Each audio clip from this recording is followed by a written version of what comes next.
जय हिंद दोस्तों। आज हम बात करेंगे प्रशांत किशोर जी की बायोग्राफी पर, उनकी पूरी स्ट्रगल स्टोरी, कब पैदा हुए, कब राजनीति स्टार्ट की, इस सारी चीजों पे हम बात करेंगे। आप हमारे साथ अंत तक बने रहना। चैनल पे ना हो सब्सक्राइब कर लेना। आप इस वीडियो को अगर देखते हैं तो आपकी लाइफ चेंज जरूर होगी, ये मैं वादा करता हूँ।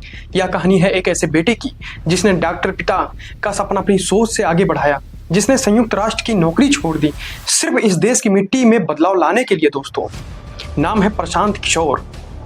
कोई नेता नहीं, लेकिन हर नेता उनके दरवाजे पर सलाह लेने आता है। दोस्तों, कोई प्रचार नहीं, फिर भी हर चुनावी नतीजे में उनका नाम गूंजता है।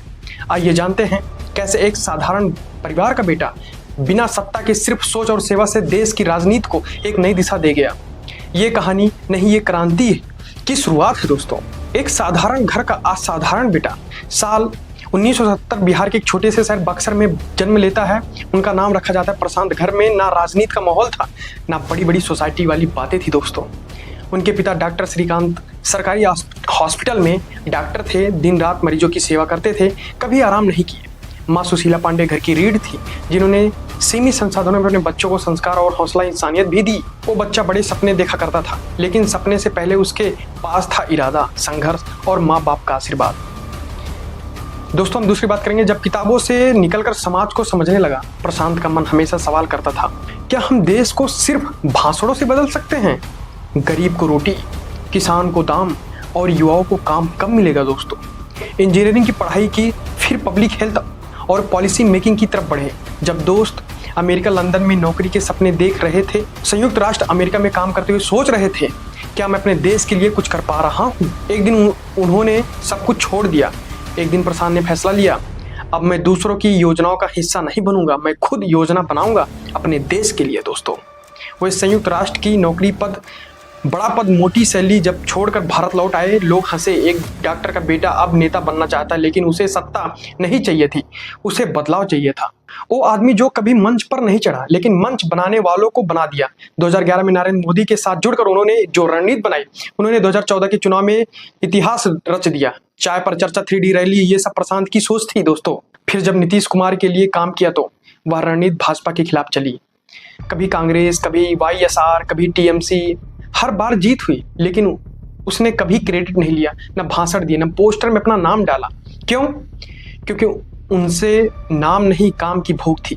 एक दिन उन्होंने राजनीति को ठुकरा दिया। लोग कहते थे प्रशांत किशोर सिर्फ रणनीतिकार हैं, लेकिन एक दिन उसने कहा, अब मैं दूसरों के लिए नहीं, जनता के लिए काम करूंगा। 2022 में उन्होंने जन स्वराज की स्थापना की। ना झंडा, ना चुनाव चिन्ह, ना प्रचार, बस एक पद यात्रा। गांव गांव चप्पल घिस गई, लेकिन हौसला नहीं माना। प्रशांत किशोर पूछते हैं, क्या आपका बच्चा स्कूल जाता है? क्या घर में दवाई मिलती है? क्या नौकरी है? उसके पास वादे नहीं है, उसके पास आपकी बातें सुनने के समय हैं। जो चमकता नहीं वही असली सोना होता है। दोस्तों, प्रशांत किशोर की जिंदगी में कोई दिखावा नहीं है, वो सोशल मीडिया पर ट्रेंड नहीं है। जो मंचों पर तालियां नहीं बजवाता, वो कैमरे के पीछे खड़ा रहता है, लेकिन जनता के दिल में सबसे आगे खड़ा होता है। उसने कभी सत्ता को अपना सपना नहीं बनाया। उसका सपना था एक ऐसा देश जहां हर बच्चा पढ़ सके, हर किसान खुश हो और हर युवा देश को छोड़कर ना भागना पड़े। मैं बात करूंगा दोस्तों पिता का सपना, बेटे का संकल्प। श्रीकांत पांडे चाहते थे कि उनका बेटा लोगों की सेवा करे। प्रशांत ने यह सेवा किसी हॉस्पिटल या दफ्तर में नहीं, बल्कि देश की राजनीति की ऑपरेशन टेबल की। उनके हर फैसले में एक बेटे की परछाई, एक भारतीय की पीड़ा और एक नौजवान का सपना झलकता है। वो नेता जो पद पर नहीं पर लोगों के दिलों पे बैठता है। प्रशांत किशोर ने हमें सिखाया, राजनीति अगर सही हाथों में हो तो क्रांति बन जाती है। उसने सत्ता की सीढ़ियों नहीं चढ़ी, उसने जनता की जमीन पर खड़ा रहकर इंसाफ और उम्मीद की इमारत खड़ी की। एक दिल छू लेने वाली पंक्ति बोलना चाहूंगा प्रशांत किशोर जी के लिए। ना माइक पकड़ा, ना भाषण दिया, फिर भी देश की नब्ज को सबसे पहले समझ गया। जो नेता नहीं बना पर सबसे बड़ा जन नेता बन गया। दोस्तों, बहुत बड़ी बात है। दोस्तों, एक चीज मैं आपसे बता दूं कि प्रशांत किशोर जी बिहार के चीफ मिनिस्टर बनने वाले हैं, जैसा कि बिहार की जनता कह रही है। दोस्तों, मैं आपको बता दूं, और दोस्तों मैं क्लियर कर दूं आपको डाउट कि जनता जन स्वराज की पूरी लहर है अब की बार बिहार में, क्योंकि भारत के जितने भी और बिहार के जितने भी यूट्यूबर हैं अब की बार तन मन धन से लग गए हैं। यहाँ तक कि टीचर भी लग गए हैं कि अब की बार जन स्वराज को लाना है। क्योंकि दोस्तों, मैंने लोगों के कमेंट पढ़ता हूँ, देखता हूँ कि जन स्वराज की ऐसी लहर है कि भारत में नहीं, पूरे वर्ल्ड में बता दूं आपको कि बिहार का एक ऐसा नेता जिसने पूरे देश को हिला दिया है, नाम है प्रशांत किशोर।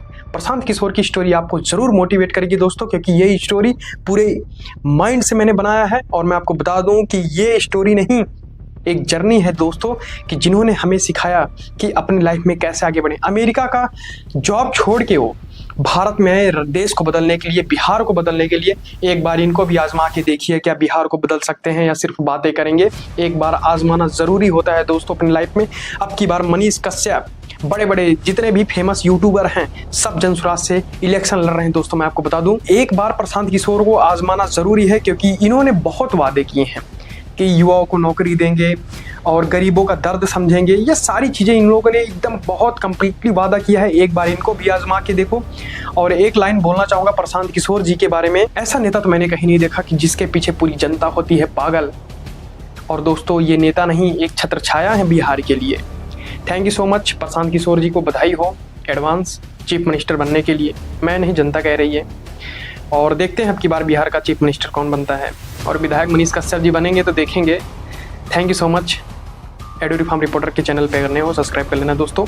और पर डे बायोग्राफी पढ़ने के लिए दिवाकर पांडे को फॉलो करो, सब्सक्राइब करो। इंस्टाग्राम पे भी सेम अकाउंट से ही हमारा इंस्टाग्राम अकाउंट है दोस्तों। और अगर आपका एक सब्सक्राइब अगर मुझे मोटिवेट करेगा तो दोस्तों मैं बता दूं आपसे कि रात दिन मैं एक कर दूंगा।